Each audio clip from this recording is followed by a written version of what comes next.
people don't really ask people to hook up nowadays. So, I guess if they initiate it, maybe. Like, yeah, if you make the move and then they initiate the move back, I guess that could be in there. They usually make the first move. So, I guess if I'm into it, I'll go with it. If I'm not, I won't. That's kind of my consent. But their consent would be to make the first move. I never really make the first move. Like, cause some girls will be like, oh no, but like, you can tell when they're saying no. Then it's just like, all right, fine, game over.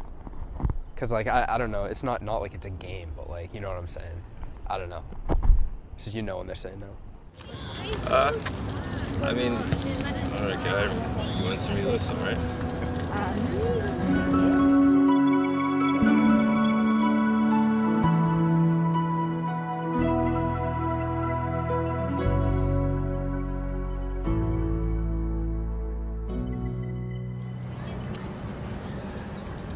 Rape would be when someone forcefully has sex with another person.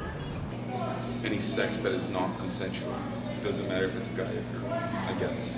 I mean, I think it's almost clear to understand like the difference between consensual sex and rape. So I mean, when a guy takes advantage of a girl when she doesn't, or vice versa, when a girl takes advantage of a guy and they haven't given consent. Something that isn't willing, something that is forced upon someone, something that one person doesn't consent to.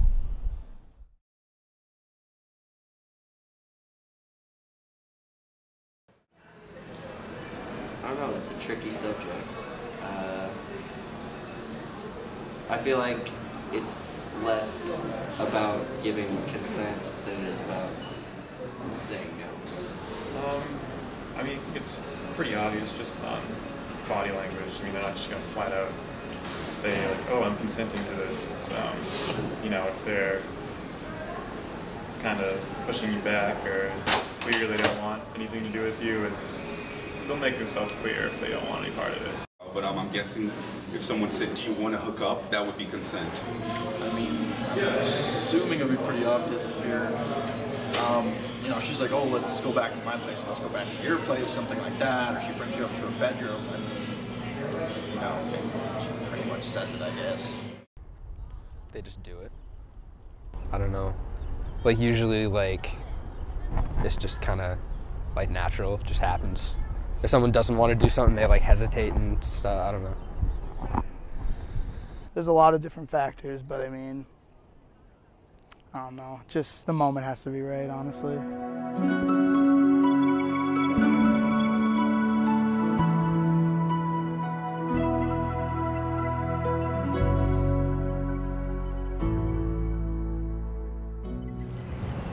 like to party. So how often do you say you drink? Every weekend. Well, no, every other weekend. I like to hang out with my friends and drink some wine. Right after class, you know, do some shots, some beers. Yeah. So how often do you say you drink? Probably 3 to 5 nights a week, I would say.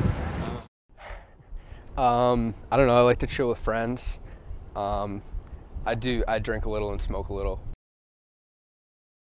How in control of your actions are you? It depends how much I drink. If I drink a lot, then probably I'm not really in control, but if I have a little, I'm in control. Most of the time, pretty good. However, there are those bad nights, but everybody has them. It depends on how much you've drank. I think a look or something like that really isn't consent, if that's what you're asking. You know, if they just dress slutty or, you know, if they're showing a little more skin, that's not necessarily consent. It just means, you know, they're dressed that way.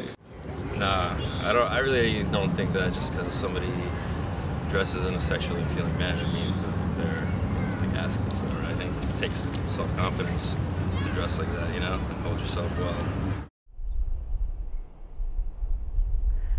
Most of the time, probably. Not necessarily. No. What makes you say that? Because I believe that girls are also peer pressured by other girls to look like that. It's not just the boys' perspective that's how women should look. It's also girls' perspectives. So she's just trying to look good, not necessarily get a boy out of it. I think she's trying to look good, so, I mean, I don't know. I feel like when you go out, what girls aren't trying to, like, dress up?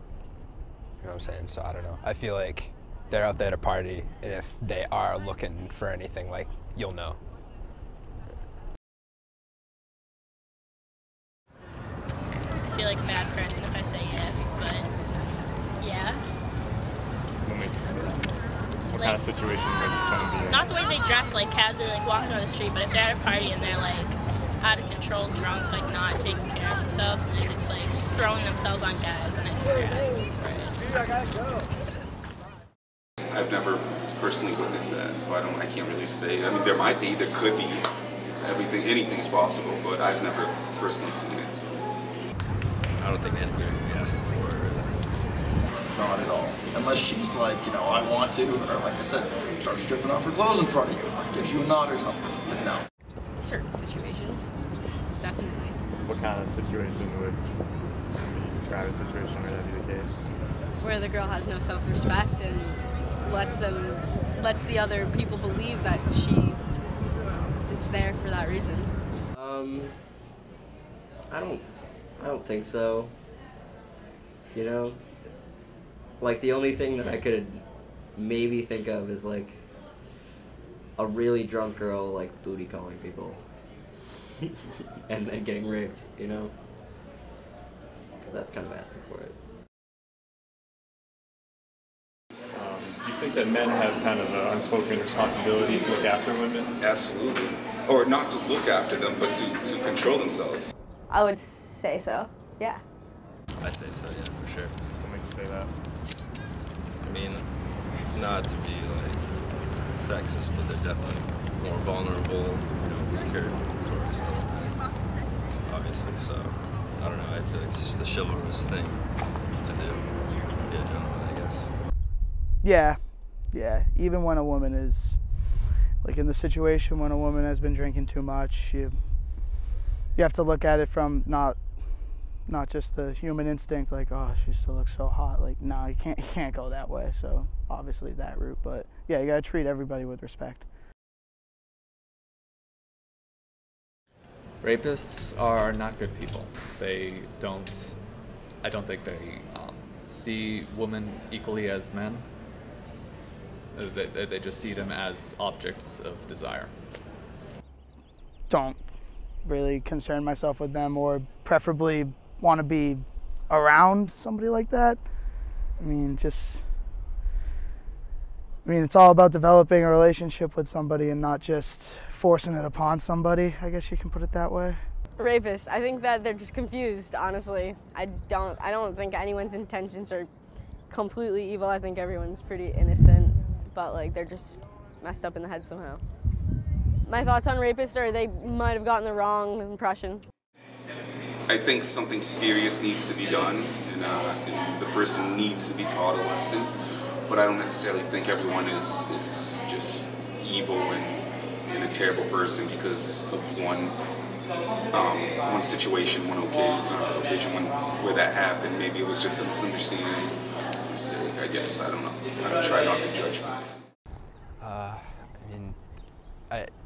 They need help. They need help because they're clearly not like mentally stable. They got something going on. I don't know. It's just not. It's tough to think about like someone doing that. It's messed up, man. Raping someone is a terrible crime. One of the worst in my books because you're taking away someone's self. You're violating them. You're intruding on who they are as a person, whether physically, mentally, or what have you. And a violation on any of those levels is not good at all. Terrible, in fact. Well, rapists, I think, are, scum, really awful people that are willing to do something like that to somebody. And rape victims, you can't help but just feel bad for them. You really want to, help them out, give them justice in the case against the rapist if possible. Do you know anybody who's been sexually assaulted? No. Or actually, yeah, no. Not really, no. I didn't give consent, and it just went downhill from there. I mean, I'm pretty good at putting my foot down, but yeah, definitely. There's definitely been times where like I've had like the butt grab and the like all over you until you're like really put your foot down and be really aggressive. Well, I sympathize with them, and I feel bad for what they had to go through. I can't really relate to them because I personally have never been sexually assaulted or raped, and so I don't know exactly what they're going through, and unless they ask for help, I don't know how to help them. But I feel terrible that they had to go through what they did, and I'm willing to help if they ask. It's sad, and I feel bad for them, and then they have to like live their whole lives with that memory. I mean, it's not their fault, so, I mean, it's not. I believe that rape victims are true victims, and it should be taken seriously. I also believe that like there's nothing that human beings can't overcome. If a girl is passed out drunk somewhere, whose responsibility would it be to take care of her? It depends. I mean, first of all, hopefully she'd have friends. Second of all, if she doesn't, calling the cops would be a great way to start. You know, it depends on whether you're underage drinking or, you know, if you're not underage, you know, call the cops, see if they can help. If you are underage, hopefully there's someone you can call, or maybe you can get her to her house. I've never dealt with anything like that, so I don't know. But what would you do in that kind of situation? If you just saw someone passed out? If I saw someone passed out, no one around, I would definitely call the cops and stick around till they showed up.